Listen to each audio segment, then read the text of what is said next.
Bom dia, pessoal. Espero que todos estejam bem. Espero que estes dias de recesso tenham servido para que vocês pudessem descansar, se reorganizar, descansar mentalmente, né?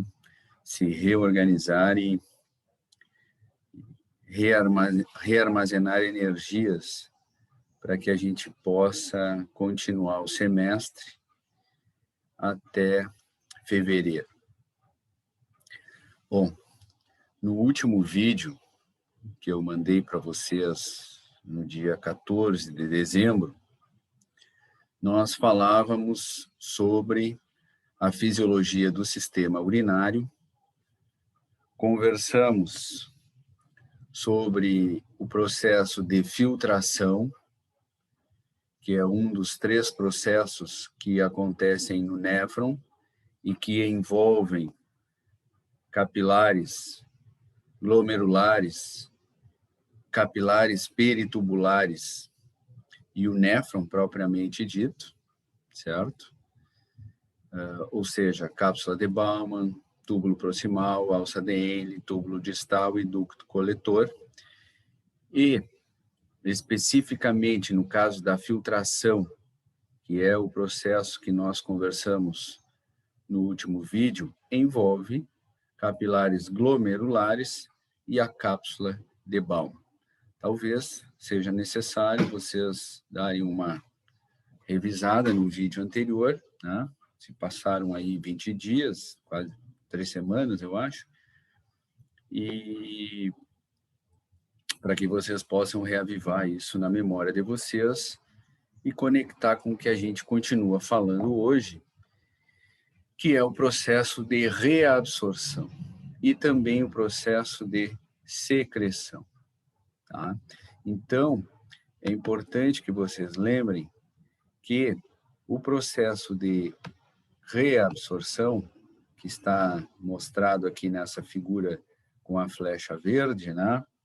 Este processo ocorre principalmente no túbulo proximal, em que as substâncias se deslocam do túbulo proximal para os capilares peritubulares, mas também ocorre na alça DN, em que as substâncias se deslocam do ramo descendente e do ramo ascendente também para os capilares peritubulares, ocorre no túbulo distal, em que as substâncias saem do túbulo distal e vão para os capilares peritubulares, e ainda no ducto coletor, que as substâncias saem do ducto coletor e caem no sangue também nos capilares peritubulares. Ou seja, a reabsorção, ao contrário da filtração, ela ocorre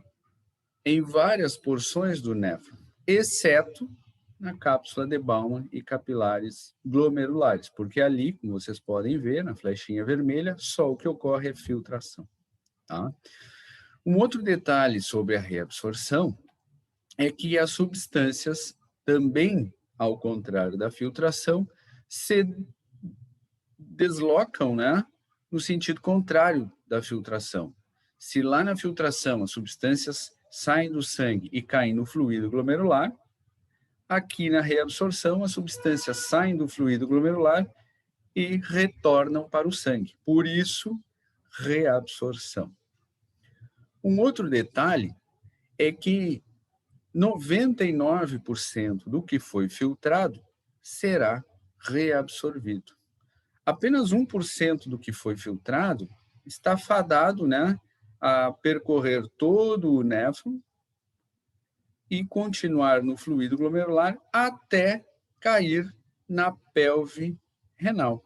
E vocês se lembrarem lá do início da conversa sobre o sistema urinário, aquelas substâncias que caem na pelve renal estão fadadas a serem excretadas, ou seja, eliminadas na urina, certo? Então, Esta figura eu mostrei para vocês lá atrás e hoje mostro de novo para falar da reabsorção. Então, vocês já sabem os locais onde acontece reabsorção, sabem que o principal local é no túbulo proximal. Vocês podem ver aí nesta figura, a flecha é maior no túbulo proximal, né? Vocês já sabem que a reabsorção, ou na reabsorção, as substâncias se deslocam ou se movimentam do fluido glomerular em direção ao sangue. Vocês já sabem que 99% do que foi filtrado será reabsorvido, porque o filtro é um rim, o rim é um filtro, né? É um filtro. E nessa filtragem, então, existem 3 processos: filtração, reabsorção e a secreção, que a gente vai ver depois, certo? O que eu vou fazer agora é apresentar mais alguns detalhes sobre a reabsorção, que é interessante que vocês saibam, né, pessoal? Porque, assim como o sistema digestório, o sistema urinário faz parte da principal forma, através da urina, né, de excreção que nós possuímos, certo? Então, muitas coisas que nós ingerimos na alimentação, elas precisam ser excretadas, e serão excretadas pelas fezes, mas, se caírem na corrente sanguínea e forem utilizadas, né, ou caírem na corrente sanguínea, forem absorvidas lá no intestino delgado, principalmente, e não forem utilizadas, elas serão excretadas, principalmente através da urina. Então, deixa eu apagar isso aqui, que a gente possa passar para a figura seguinte. Eu também tomei devagar, né? Estamos voltando hoje do recesso, então eu estou meio lento também. Bom, esta figura que vocês estão vendo aí traz algumas informações que eu acabo de passar para vocês, por isso eu não vou repetir, tá? Apenas ressalto que quando eu falo em reabsorção de 99% das substâncias, eu me refiro, né, a substâncias estranhas, ou seja, substâncias que não são utilizadas por nós, mas que estão presentes nos alimentos, que estão lá nos alimentos para torná-los mais atraentes e mais palatáveis para nós, mas que nós não utilizamos, né? Vocês sabem que existem muitas dessas substâncias nos diferentes alimentos que nós ingerimos, certo? E que essas substâncias, então, após serem ingeridas, serão absorvidas no intestino delgado e estarão na corrente sanguínea. Muito bem, a partir do momento que estão na corrente sanguínea, elas serão gradualmente filtradas nos rins e não serão reabsorvidas. Então, elas fazem parte daquele 1%, né, de substâncias que não serão reabsorvidas. Por quê? Porque não são úteis para nós, certo? Não são úteis e, portanto, precisam ser excretadas, e serão excretadas principalmente na urina. Além disso, esse 1% é formado também por íons, os diversos íons, sódio, potássio, cloro, cálcio, magnésio, etc. E principalmente por água, né? E a quantidade de íons e de água que será reabsorvida é baseada na manutenção da homeostase, ou seja, da homeostasia, do equilíbrio interno, certo? Ou seja, na medida em que nós precisamos manter mais água no nosso corpo, tá? Para não nos desidratarmos, aumenta a reabsorção de água. Por outro lado, na medida em que nós estamos bem hidratados, por exemplo, ingerindo água, né? Estou tomando aqui mate, não porque eu estou com sede, mas porque eu tenho o hábito de fazer isso neste horário, certo? Então, esta água que eu estou ingerindo, ela será absorvida no meu intestino grosso, principalmente, estará circulando, né? Fazendo parte da minha corrente sanguínea, mas eu não estou necessitando dela porque eu estou muito bem hidratado. Então, eu preciso reabsorver mais água? Não, eu vou reabsorver menos água e, consequentemente, vou eliminar, vou excretar mais água na urina. Vou formar mais urina e vou excretar mais água. Então, a quantidade de íons e de água que será reabsorvida depende da condição do nosso organismo naquele momento, sempre buscando a manutenção da homeostase do corporal, como eu coloquei aí, né? Ou seja, do equilíbrio interno, certo? Um detalhe que eu não falei para vocês, e por isso eu mostro essa figura aqui, é para chamar a atenção de vocês que a reabsorção ela pode ser através de transporte ativo, com gasto de ATP, ou passivo, sem gasto de ATP. Então, ambos os transportes acontecem na reabsorção, ou seja, as substâncias são reabsorvidas por transporte passivo ou por transporte ativo. E ainda, as substâncias são reabsorvidas via transcelular e via paracelular. E eu vou mostrar para vocês o que são essas vias transcelular e paracelular, certo? Tudo bem. Nesta figura aqui, vocês estão vendo representado um segmento aqui do néfron. Um pedacinho do túbulo proximal, ou um pedacinho da alça DN, ou um pedacinho do túbulo distal, ou um pedacinho do ducto coletor.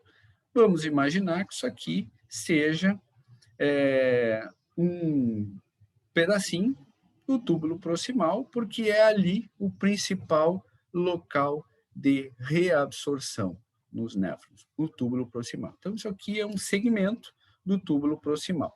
Vocês estão vendo, né, na parte central desta figura, a luz, né, o lúmen, certo? Aqui vocês estão vendo, eu vou identificar com esse L, né, a luz, o lúmen do néfron, na altura do túbulo proximal, repito, ou seja, o lúmen, a luz do néfron, está preenchida por fluido glomerular, né? Ou líquido glomerular, tanto faz, que é aquele líquido que se forma a partir da filtração que aconteceu ali atrás, né? Ou seja, na cápsula de Bowman e capilares glomerulares. Muito bem, então aqui, ó, se vocês, nós dermos um zoom neste quadrado aqui que ele identificou, nós vamos dar um zoom nesta janela aqui, neste quadrado, e vamos ver mais de perto esta estrutura. E aí, vocês encontram aqui embaixo, na figura, a luz, né, do néfron, preenchida por fluido glomerular, ou líquido glomerular, repito, ele chamou de filtrado, né, mas é a mesma coisa do que fluido ou líquido. E aqui vocês estão vendo células do epitélio do néfron, células epiteliais. Tá? As células, essas células do epitélio do néfron, elas são muito semelhantes às células do epitélio intestinal. Tanto é verdade que aqui, ó, vocês estão vendo uma borda de escova, né? Aquelas vilosidades, microvilosidades, assim como existe lá no intestino delgado, certo? Então, aqui vocês estão vendo, em contato com a luz, a membrana apical. Vou identificar com A aqui a membrana apical. E deste lado aqui está a membrana basal, ou também chamada, neste caso aqui, isso aqui é um B, tá, pessoal, que eu acabo de fazer, de basal, né, basolateral. Então, estas células epiteliais, que estão em contato, digamos assim, com dois meios, né, ou seja, que tem dois lados, esta membrana que está em contato com a luz sempre vai ser chamada de membrana apical. Isto serve para o néfron, serve também lá para o intestino, certo? O estômago também. E esta membrana celular, este lado da célula que está em contato com o fluido intersticial, a gente chama de membrana basal ou basolateral. Tá? Ele não colocou aqui, mas eu posso colocar, representando aqui, ó, um capilar, uma parte do capilar peritubular. Né? Ou seja, aqui está passando o sangue. E vocês já sabem que as trocas entre fluido glomerular e sangue são constantes, tá? Então, aqui eu representei o capilar, um segmento do capilar peritubular. Toda substância que é reabsorvida, ela sai do fluido glomerular, atravessa a célula epitelial e cai na corrente sanguínea. Quando ela atravessa a célula epitelial, ela está sendo reabsorvida pela via transcelular, ou seja, ela atravessa a célula epitelial. Mas é possível que uma substância, principalmente água, e junto com essa água alguns íons, seja reabsorvida por pequenos espaços que existem entre as células epiteliais. Aqui, ó. E aí cai lá na corrente sanguínea. Quando as substâncias são reabsorvidas, isso é em pequena quantidade, principalmente a água faz esse percurso. Quando as substâncias são reabsorvidas por esse espacinho entre as células, a gente diz que as substâncias foram reabsorvidas pela via paracelular. Tá? Então, nessas duas flechas pretas, eu identifico o que estava citado na figura anterior, as vias. Acima, vocês estão vendo a via transcelular, em que a substância atravessou a célula epitelial para ser reabsorvida, e abaixo, na flecha preta ali também, vocês estão vendo a via paracelular, em que a substância, repito, principalmente a água, passa por um pequeno espaço entre as células, certo? Vocês estão, eu vou trocar de cor aqui, vocês também estão vendo, nesta figura, aqui na legenda, vocês estão vendo identificados canal de membrana, vocês já conhecem desde a fisiologia A, e também está identificado aqui o transporte ativo, né? E aí ele mostrou aqui um ATP, que vocês sabem, desde lá da bioquímica, que é aquele transporte que gasta energia, gasta ATP, é considerado um transporte ativo. E aquele transporte que se dá através de canais de íons, né? Canais de membrana, como ele chamou aqui, ou seja, simplesmente de um meio mais concentrado para um meio menos concentrado, ou seja, por um gradiente de concentração, é um transporte passivo, sem gasto de energia, tá? E se vocês forem olhar os exemplos de reabsorção renal em livros de fisiologia, um exemplo muito utilizado, porque ele representa bem o que acontece em termos de reabsorção no rim, é a reabsorção do íon sódio. Tá? E é o que esta figura está mostrando para vocês aqui, a reabsorção do íon sódio. Então, é fisiológico encontrar alta concentração de sódio no fluido glomerular. Tá? A filtração do sódio é alta. Mas 90 e tantos por cento do sódio que foi filtrado será reabsorvido. Então, a concentração de sódio no fluido glomerular é alta. Tá? Porque o fluido glomerular ele se assemelha muito ao fluido intersticial, que é aquele líquido entre as células. Tá? Então, há uma semelhança, como ele mesmo disse aqui, ó, no fluido, ele chamou de filtrado, né? No filtrado glomerular, o fluido glomerular, o líquido glomerular, é similar ao fluido intersticial, ou seja, aqui no fluido intersticial existe uma alta concentração de sódio normalmente. No fluido intersticial também. Tá? Porque tanto o fluido glomerular quanto o fluido intersticial são fluido extracelular. Né? São líquidos em diferentes compartimentos, mas são líquidos que estão fora da célula. Tá bem? Então, fluido extracelular. E vocês já sabem, desde a Físio 1, lá, quando nós falamos em neurônios, né, que a concentração de sódio é maior fora da célula do que dentro da célula. Isso servia para o neurônio e serve também para estas células epiteliais aqui e serve para a grande maioria das células do nosso organismo. Muito bem, retornamos à figura então. Então, se no fluido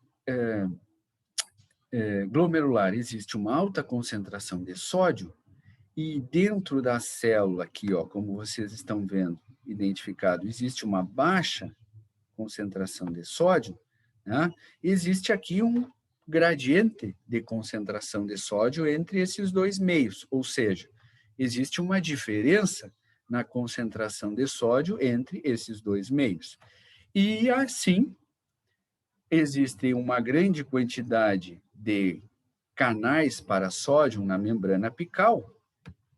O sódio, por gradiente de concentração, por diferença de concentração, passa através destes canais. E isto se dá sem gasto de energia. Simplesmente o sódio sai de um meio mais concentrado, que é o fluido glomerular, para um meio em que ele está menos concentrado, que é o interior da célula epitelial aqui do néfron. Então, o sódio agora está dentro da célula.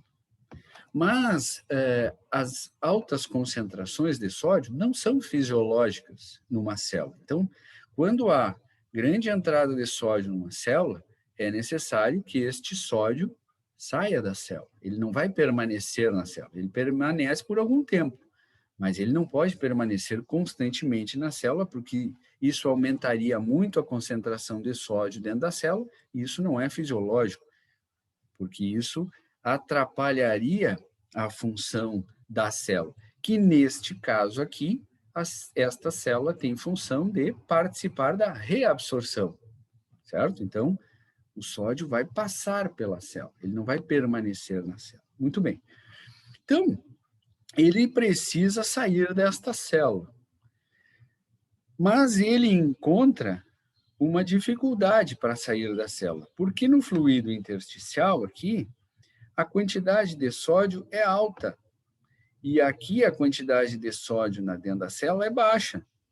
Então, agora, na membrana basolateral, é necessário um transporte ativo, ou seja, é necessário que a célula gaste energia para enviar o sódio para um meio em que ele está mais concentrado, que é o fluido intersticial. Então, a célula vai ter que, entre aspas, empurrar esse sódio através da membrana basolateral. E para empurrar este sódio, ela precisa gastar energia.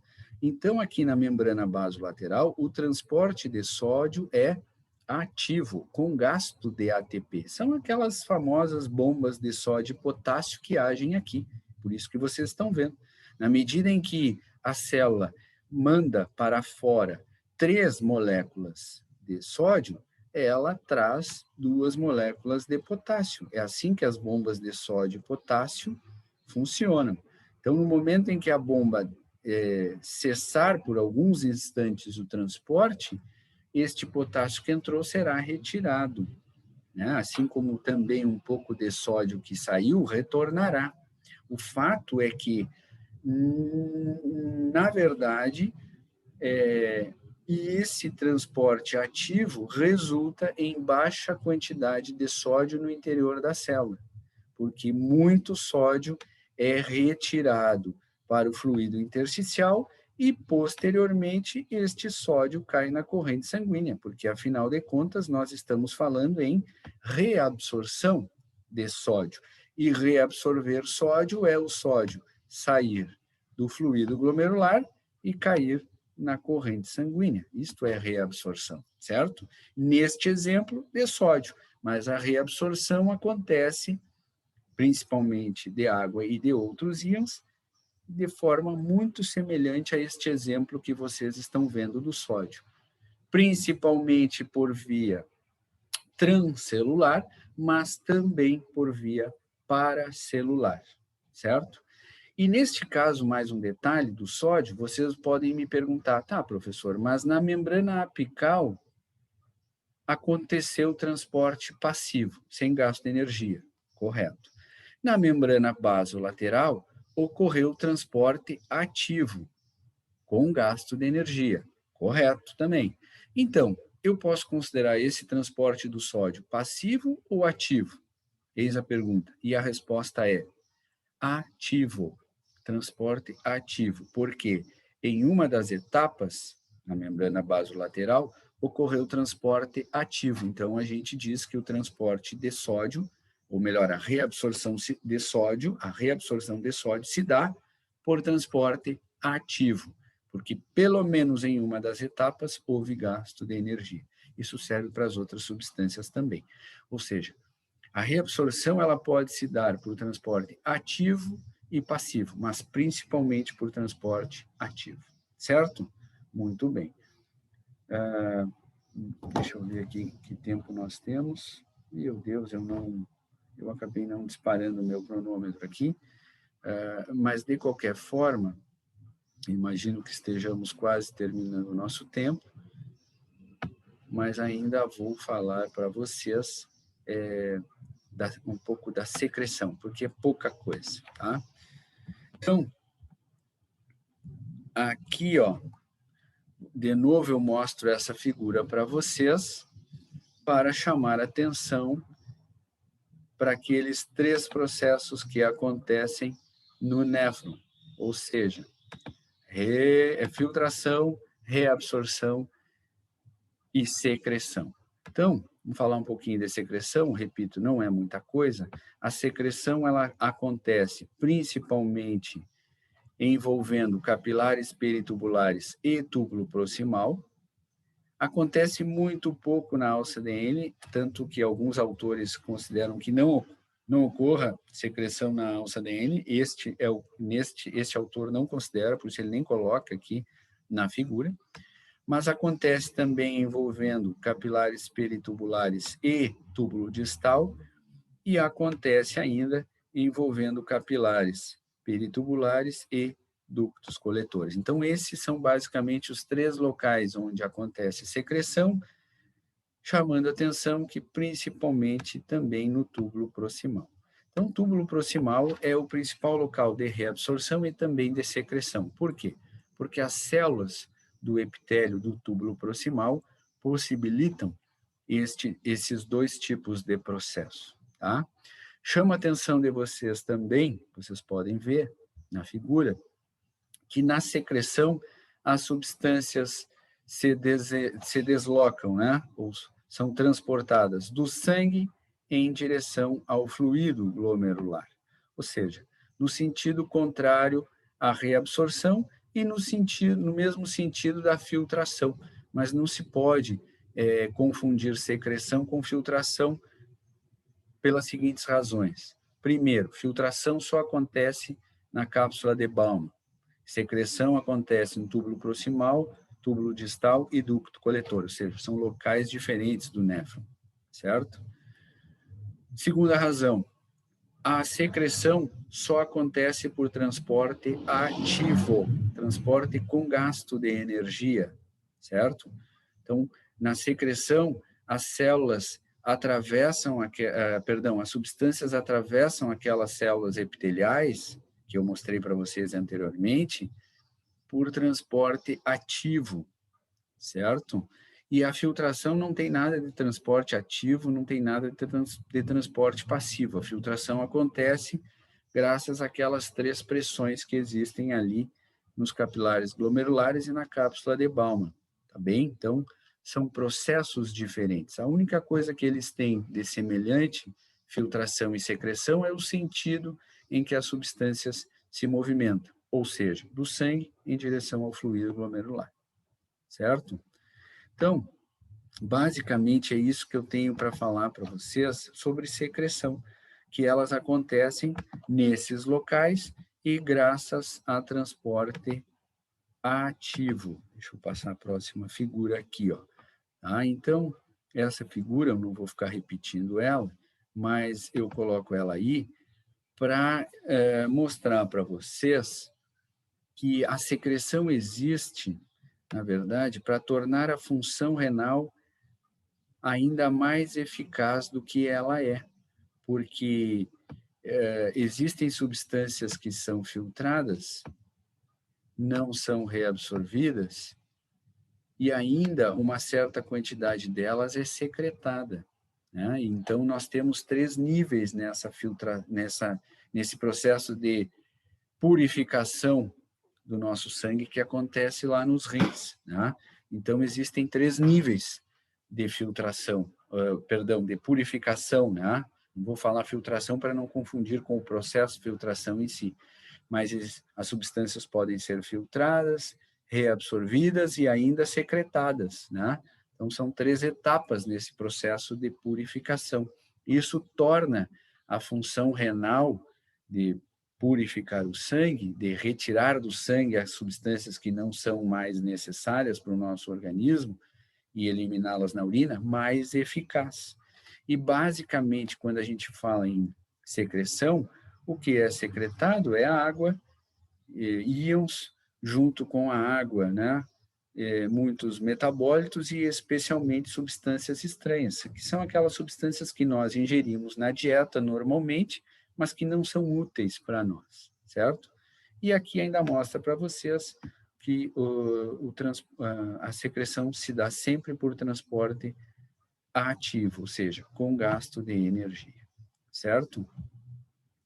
Ainda existe aqui uma quarta figura que eu quero mostrar para vocês. Isso aqui é uma equação matemática, né, que vocês encontram nos livros, e que qualquer substância considerada, quando a gente quiser saber a quantidade dessa substância que será excretada, né, a gente tem que imaginar tudo que dessa substância que foi filtrado, menos o que foi reabsorvido, ou seja, porque retorna para o sangue, mais o que foi secretado, ou seja, que novamente saiu do sangue e foi para o fluido glomerular.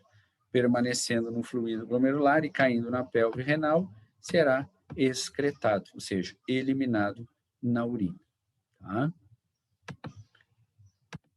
E ainda, pessoal, é importante que você saiba que tudo que cair na pelve renal, né, ou seja, quando o fluido glomerular cai na pelve renal, ele já não vai sofrer nenhuma alteração e, portanto, ele passa a se chamar urina. E a urina, através dos ureteres, chega na bexiga, como vocês viram em anatomia, vai ficar armazenada na bexiga até o momento de ser eliminado, né? Enviado para o meio externo, através da uretra, certo? Este processo de eliminação da urina é conhecido como o processo de micção, é o ato de urinar. E a micção é um reflexo, ou seja, ela se dá por estímulos nervosos sobre os quais nós não temos controle consciente. Por isso é um reflexo. Tá? Os estímulos nervosos que permitem que a urina saia da bexiga, eles partem da medula espinhal. Por isso é um reflexo, né? É um arco reflexo. Assim como é o ato de defecação, assim como é o ato de caminhar, de correr, são todos arco-reflexos ou reflexos medulares, cujos estímulos partem da medula espinhal, certo? Aqueles que tiverem interesse, eu acabei me alongando aqui, né? O nosso tempo está terminando, eu vou encerrar por aqui o vídeo, mas aqueles que tiverem interesse em um maior detalhamento deste reflexo de micção, entre em contato que eu mando para vocês, tá? No próximo vídeo, já na semana que vem, nós começaremos a falar sobre a fisiologia do sistema reprodutivo, tá? Que vai ser o penúltimo sistema. E após o sistema reprodutivo, nós falaremos sobre a fisiologia do sistema respiratório. E aí encerraremos o conteúdo da fisiologia B, que engloba sistema digestório, sistema urinário, que nós terminamos hoje, posteriormente virá o sistema reprodutivo e, por último, o sistema respiratório. Certo, pessoal? Um abraço, uma excelente semana, mais uma vez um bom retorno para todos nós. Tchau, tchau.